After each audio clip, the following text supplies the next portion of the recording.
Saludos desde el oeste de la isla de Montreal. Esto es De Sur a Norte, un retrato en pocas palabras de los países hispanoamericanos a partir de las noticias publicadas entre el lunes 10 y el viernes 14 de junio de 2024. Comencemos con los países que limitan con el Atlántico Sur. La noticia de la semana en Argentina fue la aprobación de la Ley de Bases, el marco legal que posibilitará al presidente Javier Milei gobernar por decreto hasta el 2025 y realizar algunas de sus reformas. El marco legal consiguió un empate de 36 votos por bando en la Cámara de Senadores y fue la presidenta Victoria Villarruel quien utilizó su voto dirimente a favor de una propuesta gubernamental que, por cierto, ya había sido bastante redactada por la oposición dialogante. Es decir, ya no habrá privatizaciones masivas, Aerolíneas Argentinas y los trenes seguirán como empresas estatales, pero se incorporarán las concesiones para inversiones público-privadas. Incluso 3 senadores peronistas votaron a favor de la ley o algunos de sus capítulos, como el régimen de incentivo para los grandes inversionistas, un conjunto de beneficios tributarios y garantías jurídicas para los grandes capitales extranjeros. La ley también incluye un blanqueo de capitales en 3 etapas, donde los contribuyentes argentinos podrán legalizar hasta $100,000 y, dependiendo de cada etapa, pagarán un porcentaje por los montos que superen estos $100,000. Las protestas callejeras que rodearon la aprobación de esta ley manifestaron su rechazo a la desregularización del mercado laboral y los aumentos impositivos que pagarán los trabajadores. Esta semana el Banco Mundial estimó que Argentina sufrirá una recesión de 3,5% este año. En enero el Banco Mundial ya había estimado que la economía argentina crecería un 2,7% este 2024, pero en el mes de abril sus pronósticos cayeron hacia una recesión de 2,8%. Ahora, el Banco Mundial dice que espera un rebote económico del 5% para el 2025. Uruguay volverá a exportar carne bovina y ovina a Malasia. El ministro de Ganadería, Agricultura y Pesca, Fernando Matos, explicó que ahora la carne uruguaya, además de una habilitación sanitaria, también contará con un rito halal de exportación.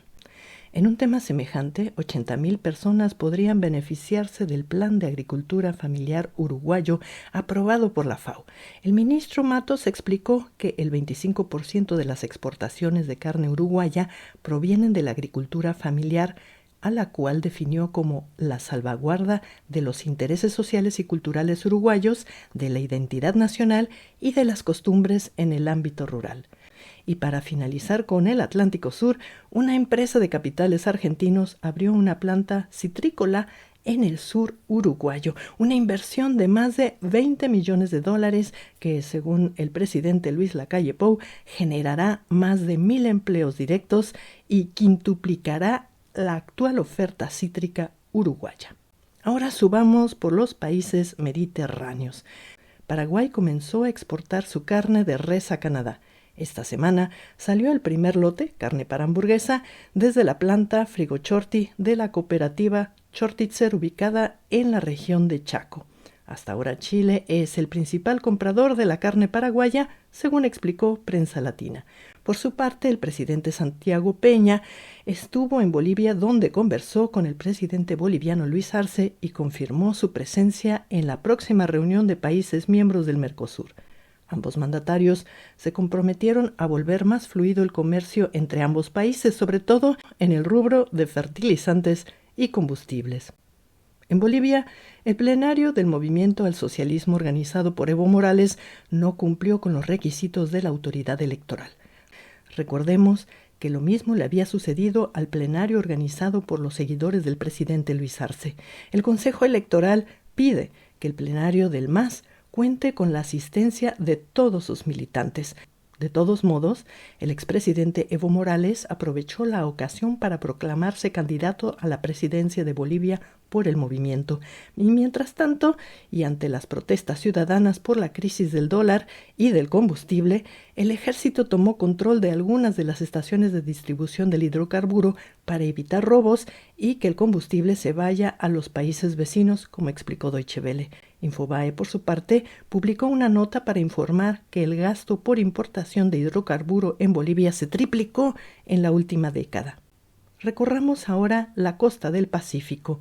Y comencemos por Chile, donde el presidente Gabriel Boric partió de gira de 3 días a Alemania acompañado del ministro de Energía, Diego Pardov, el ministro de Economía, Nicolás Grau, la ministra de Ciencia y Tecnología, Aysen Echeverry, y el ministro de Justicia, Luis Cordero. En su visita, Boric concedió una entrevista a la Deutsche Welle donde expresó su descontento con el orden institucional venezolano, habló de su apoyo a Ucrania y de su rechazo a cualquier tipo de carrera armamentista en la región sudamericana. Y por su parte, y en el marco de la visita, la Corporación Nacional de Cobre de Chile, Codelco, firmó un acuerdo con la empresa estatal alemana Wismut, especializada en la recuperación de los terrenos afectados por la actividad minera.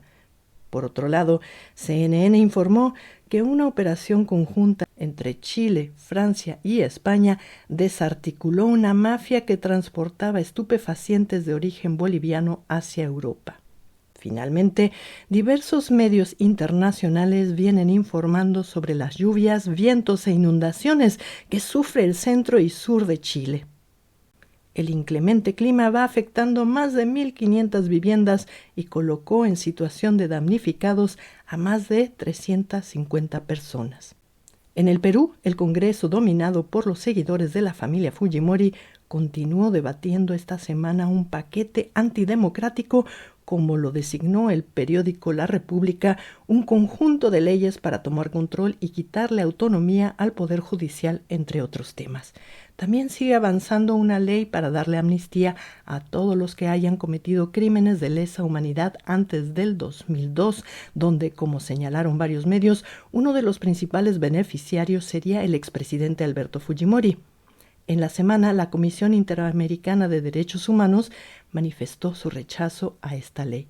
Por su parte, la presidenta Dina Boluarte promulgó la ley para que los partidos políticos ya no sean objeto de responsabilidad penal. La responsabilidad penal se aplicará solo a los individuos que hayan cometido dolo. Deutsche Welle explicó que la aprobación de esta ley llega justo cuando va a comenzar el juicio por un caso de lavado de activos contra Keiko Fujimori y la cúpula de Fuerza Popular, que es la mayoría en el Congreso. Con esta ley, Fuerza Popular podría mantener su figura jurídica y su acción en la política peruana. Esta semana, los pueblos indígenas de la nación Abajún cerraron el paso del río Cenepa en la Amazonía peruana para impedir el paso de los mineros ilegales. Los dirigentes explicaron que tienen que hacer esto porque el Estado peruano los tiene absolutamente abandonados. En Ecuador, esta semana la justicia ecuatoriana determinó que la captura del ex vicepresidente Jorge Glass fue legal, es decir, que fue legal el allanamiento de la embajada mexicana en Quito. Por otro lado, la Fiscalía incluyó a la vicepresidenta Verónica Abad como sospechosa en la investigación del supuesto tráfico de influencias que desarrollaba su hijo. La vicepresidenta expresó esta semana que no se explica por qué Estados Unidos le anuló su visa, según informó CNN. Esta semana, el gobierno de Daniel Noboa emitió un reglamento donde aprueba el cambio de sexo en el documento de identidad. Las personas también podrán cambiar de nombre.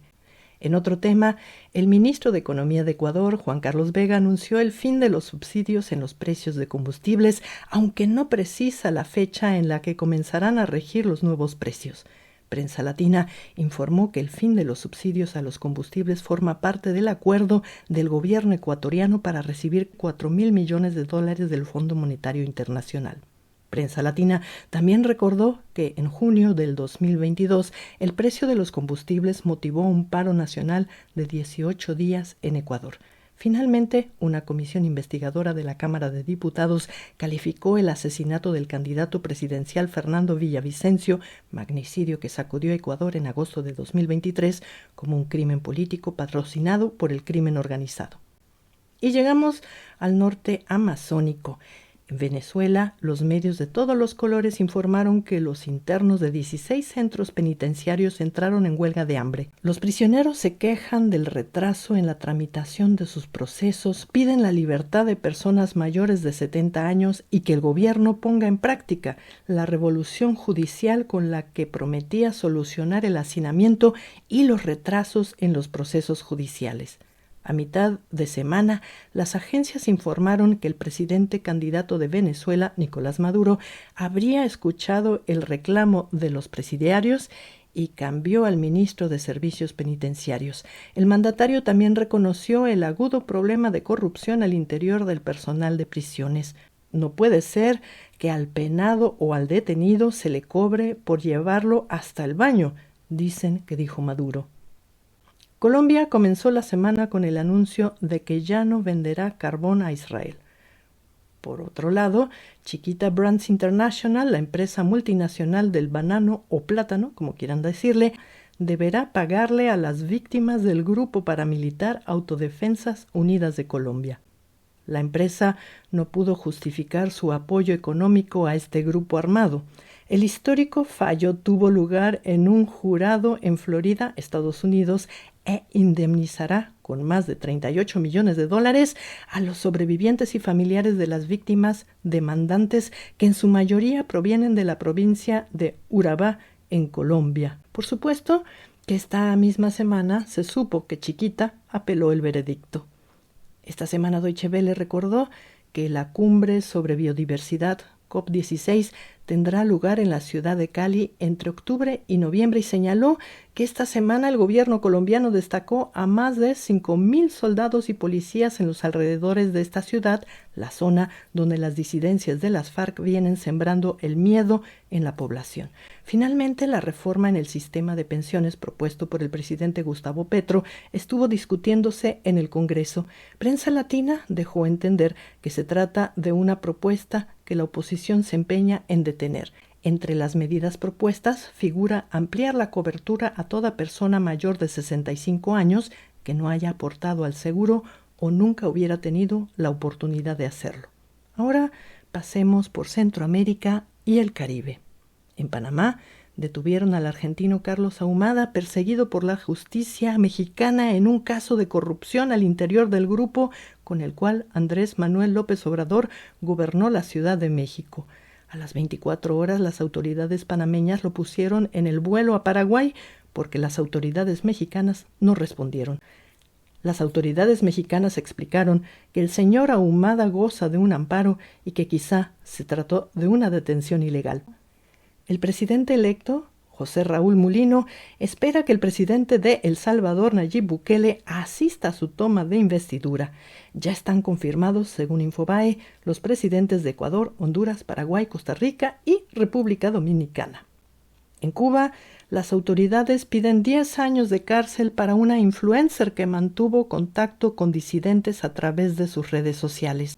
Según Infobae, la joven habría cometido desacato y delito contra el orden constitucional y se encuentra en prisión provisional desde el 15 de abril. Por su parte, Deutsche Welle recordó esta semana que más de 1.100 presos políticos abarrotan las cárceles cubanas. Deutsche Welle también informó sobre la persecución que sufre toda persona con opinión contraria al régimen cubano. Deutsche Welle también informó sobre la persecución que sufre toda persona con opinión contraria al régimen cubano. Por ejemplo, este mes de junio van deteniendo a 19 personas por quejarse de la falta de agua y electricidad. Finalmente, llegaron los navíos rusos a Cuba para un intercambio amistoso de salvas. Los tripulantes de los navíos también gozaron de una visita turística a lugares históricos de la isla. Prensa Latina también informó que además de los rusos, el 14 llegará a la isla un buque patrullero canadiense, el HMCS, His Majesty's Canadian Ship, Margaret Brooke, y el buque Escuela Simón Bolívar de Venezuela. En Puerto Rico, en plena ola de calor extremo, más de 300.000 personas quedaron sin electricidad desde la madrugada del jueves de esta semana. CNN explicó que la empresa encargada de la distribución de electricidad, Luma Energy, enfrentó un problema técnico y que, junto con la empresa generadora de electricidad Genera PR, lo resolverán a la brevedad posible. En República Dominicana, el recientemente reelecto presidente Luis Abinader está proponiendo una amplia reforma constitucional que incluya un límite en las posibilidades de reelección presidencial y darle autonomía al Ministerio Público para realizar su labor de fiscalización con independencia de los intereses políticos. Al respecto, miembros de la oposición, citados por Prensa Latina, dijeron que prefieren dedicar su tiempo a que las camas e insumos lleguen a los hospitales y también ver la forma para que la ciudadanía pague menos por sus cuentas de electricidad. En Honduras, el ombudsman pidió esclarecer las muertes en prisiones, sobre todo porque esto ocurre cuando las personas se encuentran bajo custodia, responsabilidad de las fuerzas del orden. Por su parte, la presidenta Xiomara Castro celebró que su gobierno es el que más está invirtiendo en educación. También destacó que gracias al apoyo de Cuba han desarrollado un plan de alfabetización que logró alfabetizar a 109 municipios. Se trata de 140,000 hondureños que ahora saben leer y escribir. En el tema económico, el presidente del Congreso hondureño, Luis Redondo, anunció un acuerdo con China para comenzar a exportar camarones al gigante asiático.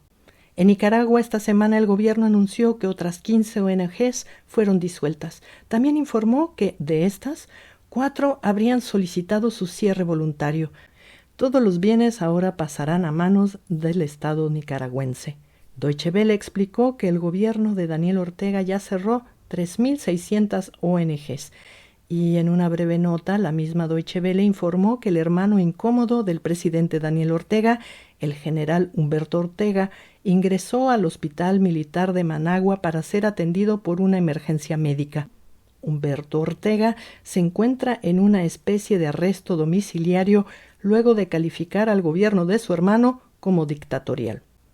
En El Salvador van más de 300 muertes bajo custodia de las fuerzas de seguridad salvadoreñas, según informó Deutsche Welle. Se trata de personas detenidas a partir de marzo de 2022, cuando comenzó el régimen de excepción instaurado por el presidente Nayib Bukele para detener la ola de crímenes que azotaba al país. Esta semana se supo que más de 2,000 presos fueron trasladados al centro de confinamiento del terrorismo con capacidad para 40,000 internos, la más grande prisión de América Latina. Y CNN citó al Observatorio de Derechos Humanos para señalar la importancia de la comunicación de los presos con sus familiares en el proceso de reinserción social del presidiario, algo que, al tenor de la denuncia, no le está preocupando mucho al gobierno salvadoreño. Finalmente, el gobierno salvadoreño confiscó los bienes del exministro de Defensa y de Seguridad, David Munguía, condenado por corrupción. Munguía trabajó bajo los gobiernos de Mauricio Funes y Salvador Sánchez Serén. Ambos expresidentes se encuentran en calidad de procesados por la justicia salvadoreña por corrupción. En Guatemala, el ministro de Gobernación Francisco Jiménez anunció que la patrulla fronteriza de Estados Unidos atrapó al policía guatemalteco Eddie Vázquez, prófugo, acusado de ejecutar a 2 personas bajo su custodia, entre ellas un canadiense. El ministro explicó que se trató de una cacería humana para dar con el responsable del asesinato. Los otros policías involucrados ya están presos. Y llegamos al norte, México. La ola de calor sigue causando estragos, como informó la agencia AP en una nota donde informa que si bien los monos siguen muriendo, en los zoológicos las aves se guarecen bajo el aire acondicionado y los leones reciben paletas de hielo. Por otro lado, la ola de violencia obligó a las autoridades a desplazar a 4,000 personas en el poblado de Tila para protegerlos de los grupos criminales que merodean por las selvas y montañas de Chiapas. Los pobladores se la pasaban escondidos en sus casas. En la semana, la presidenta electa Claudia Sheinbaum prometió que la reforma constitucional que propone su movimiento incluirá una reforma del Poder Judicial. También dijo que mantendría el principio de no reelección. Por su parte, CNN señaló en una nota de la semana que esta mayoría absoluta de ambas cámaras legislativas y la presidencia le brinda a Morena, el partido gobernante, una extraña semejanza al PRI de los 70s. Esta semana, la candidata opositora Xóchitl Gálvez presentó una impugnación contra las elecciones y explicó que más allá de buscar anularlas, busca, aunque sea, una sanción al presidente Andrés Manuel López Obrador por su constante intervención en las elecciones. Finalmente, Claudia Sheinbaum dijo no al diálogo con Ecuador y manifestó que es mejor que instancias como las Naciones Unidas resuelvan el impasse que enfrenta a ambos países. Recordemos que el gobierno de Ecuador allanó la embajada mexicana en Quito para arrestar al ex vicepresidente Jorge Glass, sentenciado por la justicia ecuatoriana por corrupción. Esta semana se supo que Estados Unidos tomará cartas en el asunto de la crisis humanitaria en el Paso del Darién, la selvática frontera por la que atraviesan los migrantes desde Colombia hacia Panamá en su ruta hacia Norteamérica. Las acciones concretas, según informó Deutsche Welle, son programas de recompensa para quienes brinden información sobre los traficantes de personas y el despliegue de un grupo especializado en el combate contra traficantes, como explicó el comunicado conjunto del Departamento de Justicia del Interior de Estados Unidos.